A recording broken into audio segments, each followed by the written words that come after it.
And welcome back.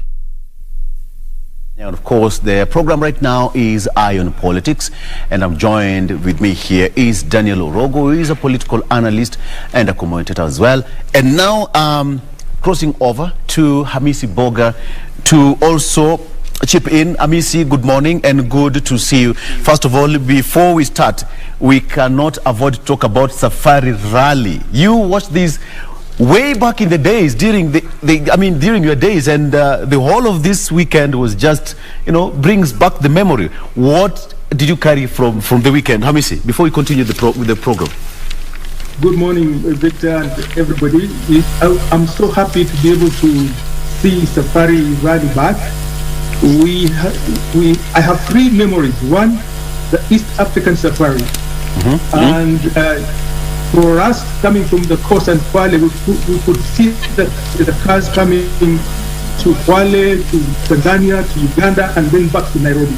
It was so nice. Everybody was. It was really East Africa. It was joining us for making us feel like one community in East Africa. That was the days. We were young, but we could see the cars moving, and it was fun.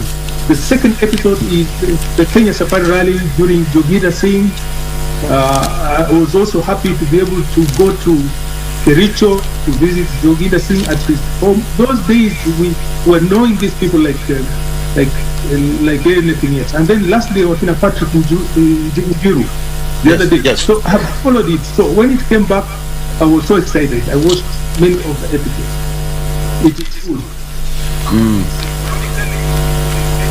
But also it's removing some of these tensions and stresses that we have to be able to enjoy the rally.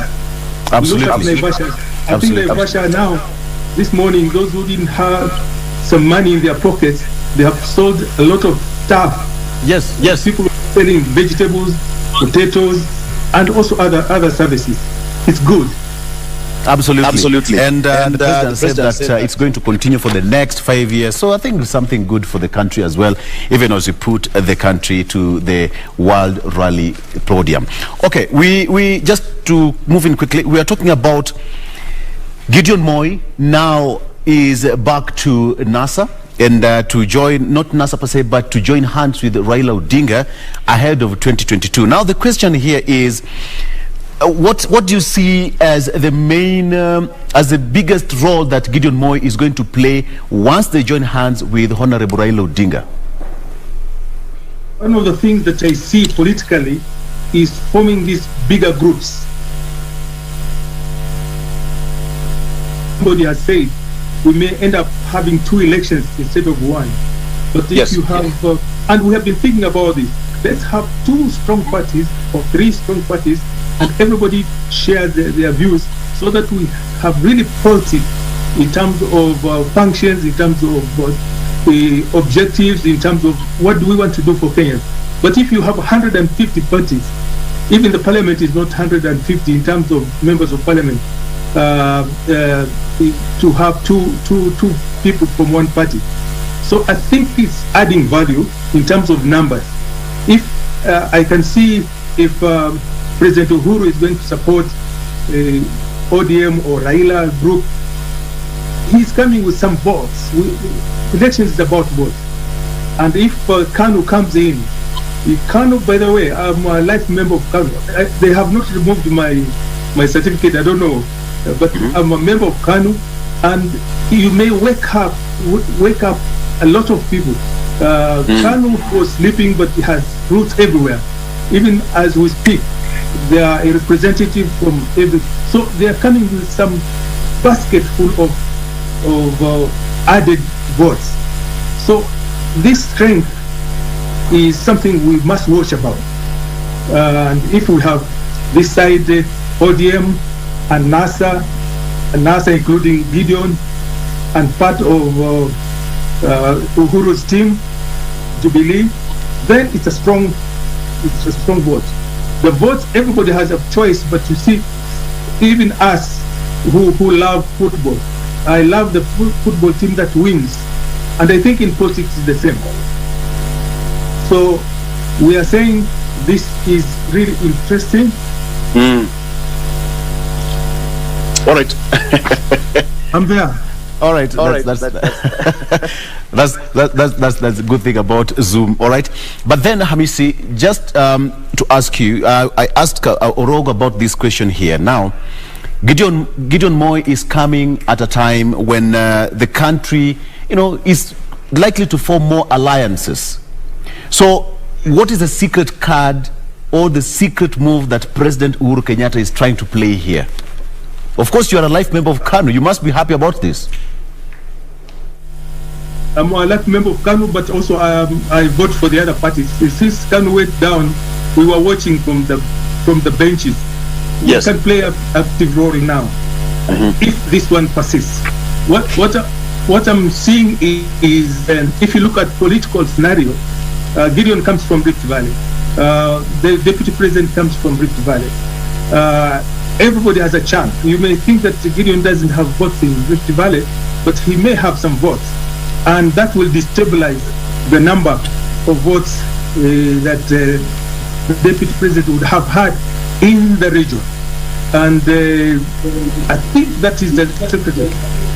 Looking at the president, if he's saying he's going to support one NASA member if they combine, it means he's not supporting the deputy president. So you can see that scenario.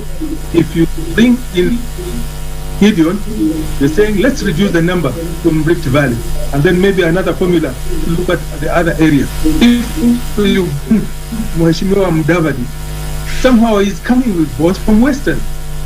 If you bring Weta, Bungoma may have some added votes to that.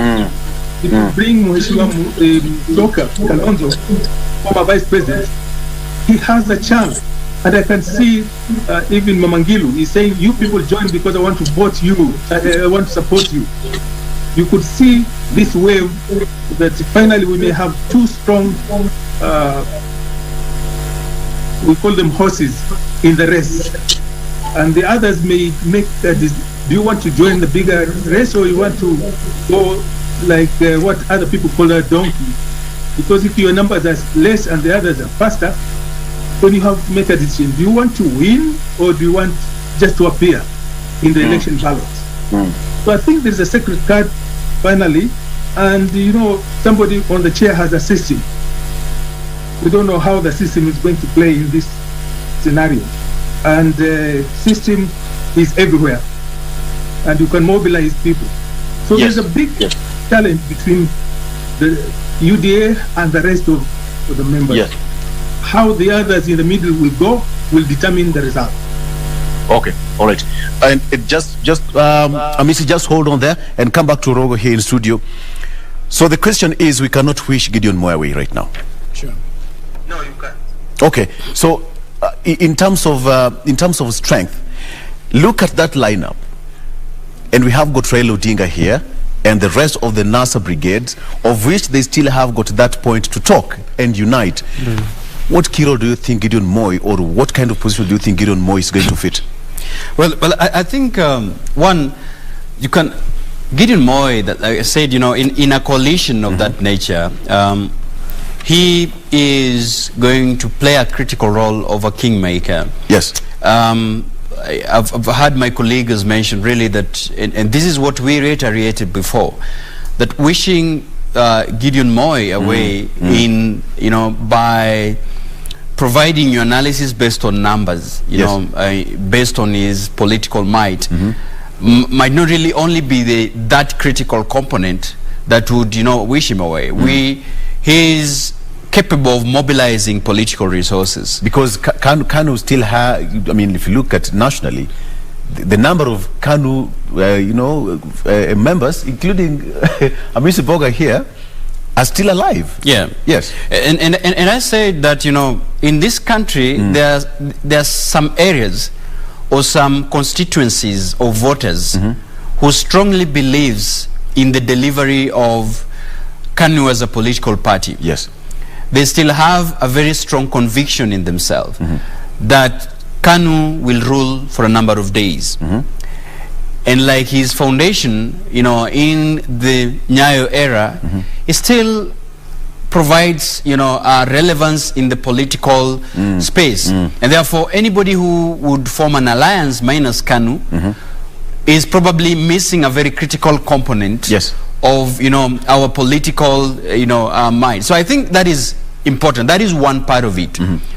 The persona of Honorable Gideon Moi, brings an advantage because his face is a face of the former president. And this is why the United Democratic Alliance has lampooned him as, a blue-eyed boy with no critical masses behind, who really relish on, the father's name and the image of the family. And hence has been termed as one of the dynasties that should be dealt with the way in this country. So that shows you the threat that Honorable Gideon Moi still poses on the political stage.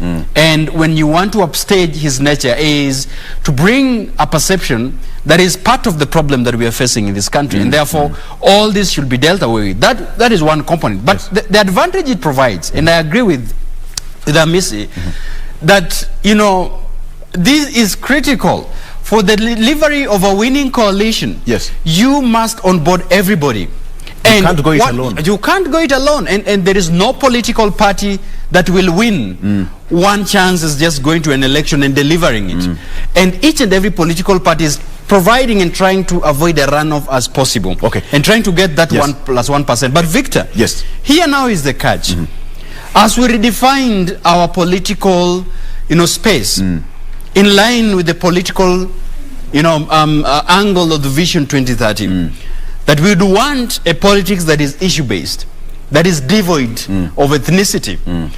But when we look at our political realities, we are coming to alive with the fact that for the mobilization of political party, one has to rely and be hell-bent on the ethnicity balkanization. Why am I saying this? Each and every political party as we speak has got a strong base, has got its Tarakaniti, quotes in quotes. And this is the problem that we are facing, that in Nyanza, ODM must relish on having a political base that is intact. Each and every political party must have an ethnic connotation. And if Gideon Moi is coming at a political stage, one of its undoing that has become very critical of the people who are reading from the school of thought of an ethnic mobilization in politics, they are saying that he cannot mobilize Kalenjin as a compact vote. Now the question, all right. And that is his undoing, which I, from a political, perspective, the reality bit of it is that might be his disadvantage.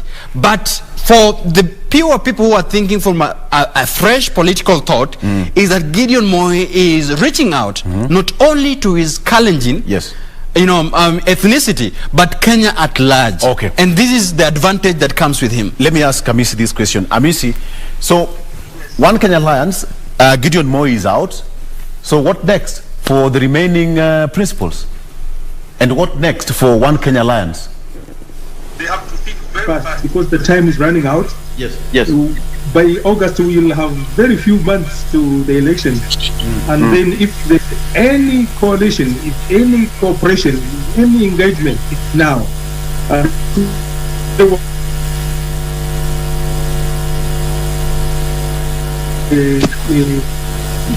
ODM, or do they want to join UDA, or they want to stand alone? And all those decisions have effects and have consequences. Deciding to stand alone in politics, the way we understand it for political science, you need a number of things, especially in Africa. You need the ethnic base, you need resources, and also you need outreach in terms of networks. Like my brother said, you can't do it alone. So if looking at the strength resources of ODM plus Half Jubilee plus KANU, you can see the weight in terms of mobilization of people.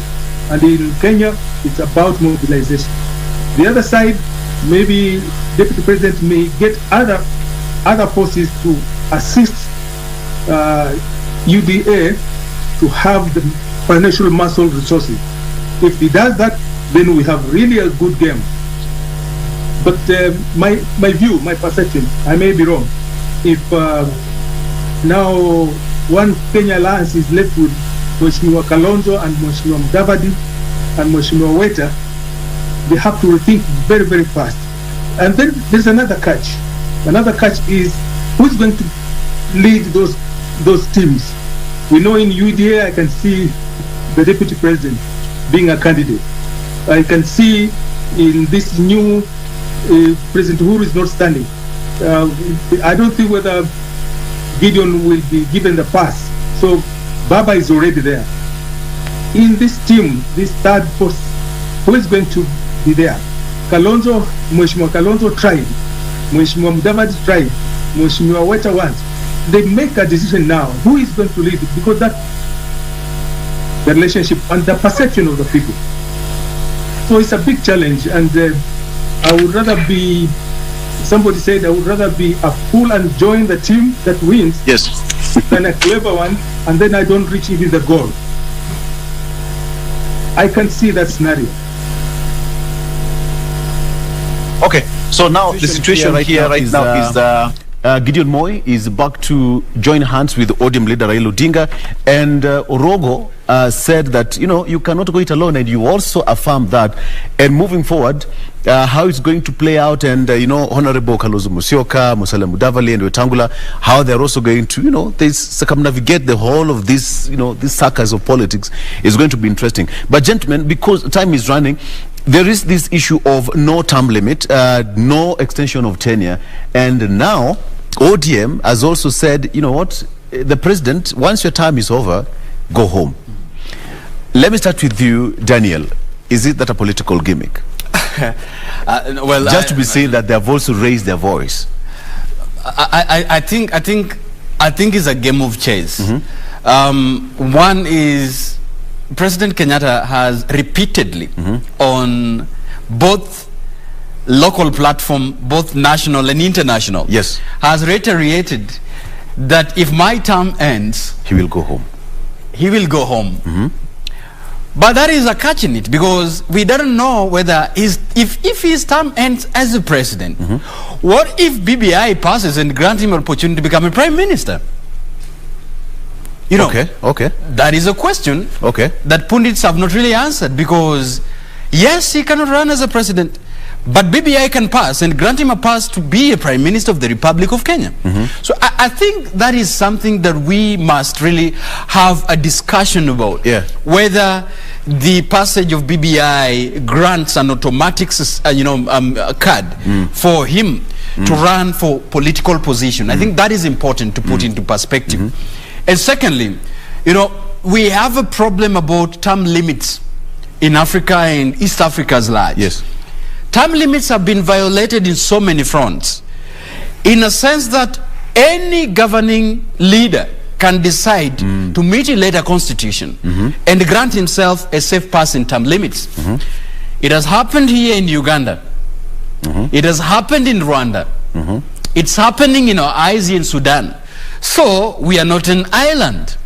So we can learn from contemporaries, people who are closer to us, that the issue about violation of presidential term limits are not alien. It can just become in this country, but it is important that we have a constitution that safeguards, you know, give us a guarantee that once a presidential term expires for two, you know, can run a maximum of 2 non-renewable terms, and, you know, cannot run as a president. But one thing that I am for certain, that this is a game of chess that must be, you know, it has to be very clear that if we have BBI passing and grant different positions, the prime minister, the deputy prime minister, everybody can be guaranteed to run for a position differently as opposed, you know, being the president. So I think that is important. That is important to define and maybe, you know, to give clarity to. But I also like to join in and weigh in, you know, the axis of ODM. that you see ODM must also not, be wagging tongues and playing a double standards. In one way or the other, ODM, through the National Assembly, must rally its troop and, say unequivocally that the presidential term limits should not be violated. Not in political rallies, but in the constitution, because we have a constitution that should not be mutilated, in the basis of people trying to extend their terms. We must also be very clear that we must follow up constitutional process to amend a constitution, not the back door. Bringing in Hamisi here. Hamisi, it's a it's a debate now that the president, as Orogo said, the president has repeatedly said that mimi sina haja ya kuendelea, mimi nikimaliza I will go home. But there are some discussions from different quarters that there is this allegation that the president is trying to extend the tenure of the current parliament. And now ODM says that, Mr. President, once your term is over, go home. What do you think is a secret voice behind this statement?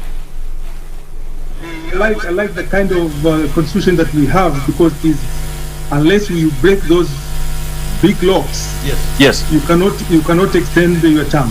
But the same constitution has not stopped the person who is finishing a term at present to hold any other political position. So I'm saying there was a key in this constitutional change. If we expand the talk, then it can accommodate very many people. And I have a feeling that the One Kenya Alliance is standing by to see if the amendment passes, then they have an advantage of not only being the president, but you have other positions that you can be able to hold for the next 5 years, because you can still prepare.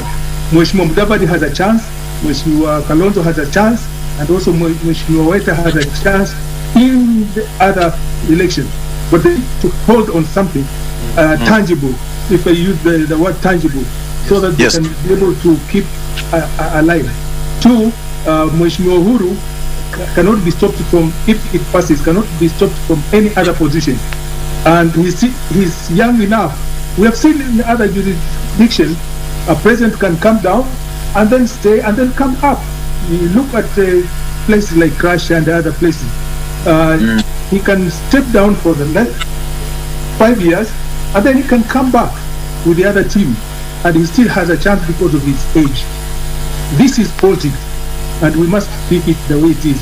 But as I said, he cannot be a candidate in 2022, and so he must mobilize himself. Two, there are states to protect, and somebody was saying safer hands.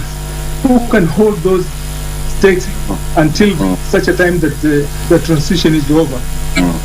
There are so many considerations, and given that we can agree on the table who takes what home, all the time combination or coalition or partnership has a basis, and you can do that. We have that history of breaking these coalitions in terms of let me finish and then you take over, but you can't depend on taking over, agreeing and let me finish and then you can take over. So the safer hands to me is Raila. He cannot extend, unless we change the constitution, he cannot extend his age, the age limit in terms of constitution, so he can only go one term. That's why I think he's a better bet than the rest. The history, like my brother said, in East Africa, except Tanzania and Kenya, the rest of the people have stuck on their guns until they're moved by a gun. So we must also take care about that. Okay, all right. Okay. Very quickly, in 30 seconds, the BBI Court of Appeal case starts tomorrow. What should you expect? In 30 seconds, please. Time. Either or. I'm liberal. And I think if it passes, an advantage to a big group of people. If it doesn't pass, there is another alternative, and it's the hidden card you're talking about. What else can happen? Because people have to move, and these coalitions, maybe they are creating numbers outside and inside parliament.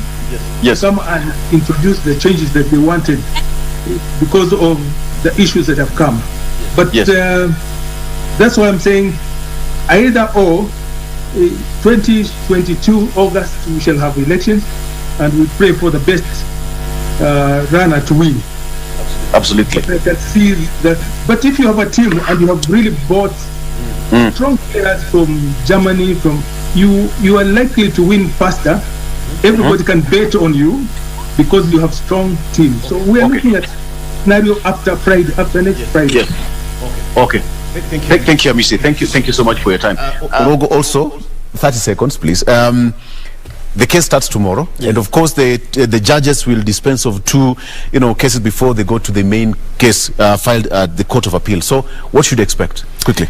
I think there will be a battle of titans, legal titans, in these, the corridors of justice. One that I expect either outcome, it be, again, the Supreme Court confirms the judgment of the High Court, and the proponents would not relent. They would still go to the Supreme Court for further interpretation. But I foresee a situation where there would be, the stakes are high about the passage of these, BBI. Yes. So I think that I might not be able to provide, a clear, subject to the argument that will be put before, the competent lawyers, the senior counsels and the rest with the law. I think that do with time. But allow me in a minute. Yes. To say about the silence of these 21 members of parliament. We cannot wish away this. You are elected to go to the National Assembly or Senate for three reasons: representation, oversight, and legislation. You cannot legislate by your silence, and this must be taken that in the fact that each and every member who is elected, millions cannot be paid on a salary when you go there, and you be silent to very critical debates that are required. At least your name must be... Your name should be on the Hansard, and we should also know why we're electing you to represent us, because not everybody is able to go there. All right. Okay. Thank you so much. Gentlemen, that brings us to the end of Eye on Politics. But, Doreen Arangi is standing by to give us another update on what's happening on our traffic, on the traffics around the city here. Doreen, what do you have for us at this particular point? As I mentioned earlier, we'll still be focusing on this specific route, and it's just because of those reasons which I gave. But again, if you can remember this route, this is the Kasarani-Mwiki road, which is actually one of those roads I was talking about earlier, one of those slip roads. And again, also very, very instrumental and major roads, especially a slip road that rather as you branch off heading over to Thika Road. This is the Kasarani-Mwiki road. I'll actually be showing you some images of how at least it is looking like, because if you can remember some time early last year, that was around January, February, there was a lot of back and forth between residents along this specific route and the county government there. This is because of how bad this route looked like. Very, very impassable, and any time it rained, it was even more difficult for residents to use that specific route. And again, like I mentioned, it's one of those very important as well as instrumental roads coming all the way from just as before you get to Thika Road, coming all the way from areas around Mwiki, Kasarani, as you head to branch off to the major Thika Superhighway. Just a few minutes ago, or if I can say like some seconds ago, it was a bit of a traffic around the roundabout there as you get to branch off to that same route, and also as you head over to Thika Road. But looks like right now things are opening up a bit, and this is why we are seeing mostly that orange color. And also that's why I had said earlier, this is actually why we normally see traffic police stationed up and early in most of these major roundabouts to just try and see how best they can control traffic, especially on most of these major roads, given the fact that there's usually a lot of activities on some of those, on most of these roads rather. And this is how it's looking like right now. At least it is opened up, and again specific to that lane that is coming to the city center. As you leave areas around Mwiki, Kasarani, branching through the roundabout, coming all the way to the CBD, green all through, which is again a good of a reprieve for those coming from these specific areas or this estate which I'm just mentioning. If at all you're coming to the CBD or any kind of activities, could be your workstation, could be business, along that specific route, still a smooth sailing for you, moving at a very, very, very fast pace on the other side, which is again quite interesting because, I mean, in this early morning morning hour. Where we'd really expect to see traffic is actually as you leave the estates coming to the city center and not the other side. But this is just where there's a bit of a traffic as you leave CBD, leaving areas around Muranga Road, leaving areas around Globe roundabout. As you head over to the estates, they're just through this specific roundabout. That's where there's a bit of a traffic, but altogether manageable kind of traffic. And again, this is why we are seeing that orange color. So that this is actually what that orange color simply means. Traffic is there, beginning to slightly build up, but altogether manageable kind of traffic. And at least this, is just specific actually on that roundabout. Away from there, still sticking with the same route, as you head over to the city center, things are still opening up on that section, and this is again why we're seeing that green color. The beauty is that this is actually on both lanes. On this specific route, when I'm talking about both lanes, it just simply means as you leave areas around Thika Road, that is from the estates, and all the way from the outskirts of Nairobi, as you head over to city center, and also as you leave CBD, coming through the same highway, heading over to the estates and also to the outskirts of Nairobi. So in between this section, that is the Kasarani roundabout there, and this other roundabout. In between these two sections, actually in between the Kasarani Mwiki roundabout there and the Thika outer ring overpass, in between those two sections, moving at a very fast pace, no traffic at all. Again, this is why we are seeing that green color. So at least a bit of a reprieve for our viewers there watching right now. If at all you're coming to the city center or even leaving CBD right now, is just a smooth sailing for you. It's unlike how it was earlier on, because earlier it was really heavy kind of traffic, in fact really quite unmanageable, but right now things are opening up altogether. And like I mentioned, the beauty is that this is actually on both lanes along this specific route. So aside from also the fact that there's a bit of construction there in terms of the bus rapid transit system, at least as of now, moving at a very fast pace, and not just the outer lanes but also the inner lanes of this specific route. So again, this is actually specific on those, just in between those two roundabouts there. That is the road situation this morning in terms of traffic. Just trying to focus on what is happening along Thika Superhighway. But like I mentioned earlier, this still remains one of those key road focus, given the fact that there's still some ongoing road projects in terms of the bus rapid transit system.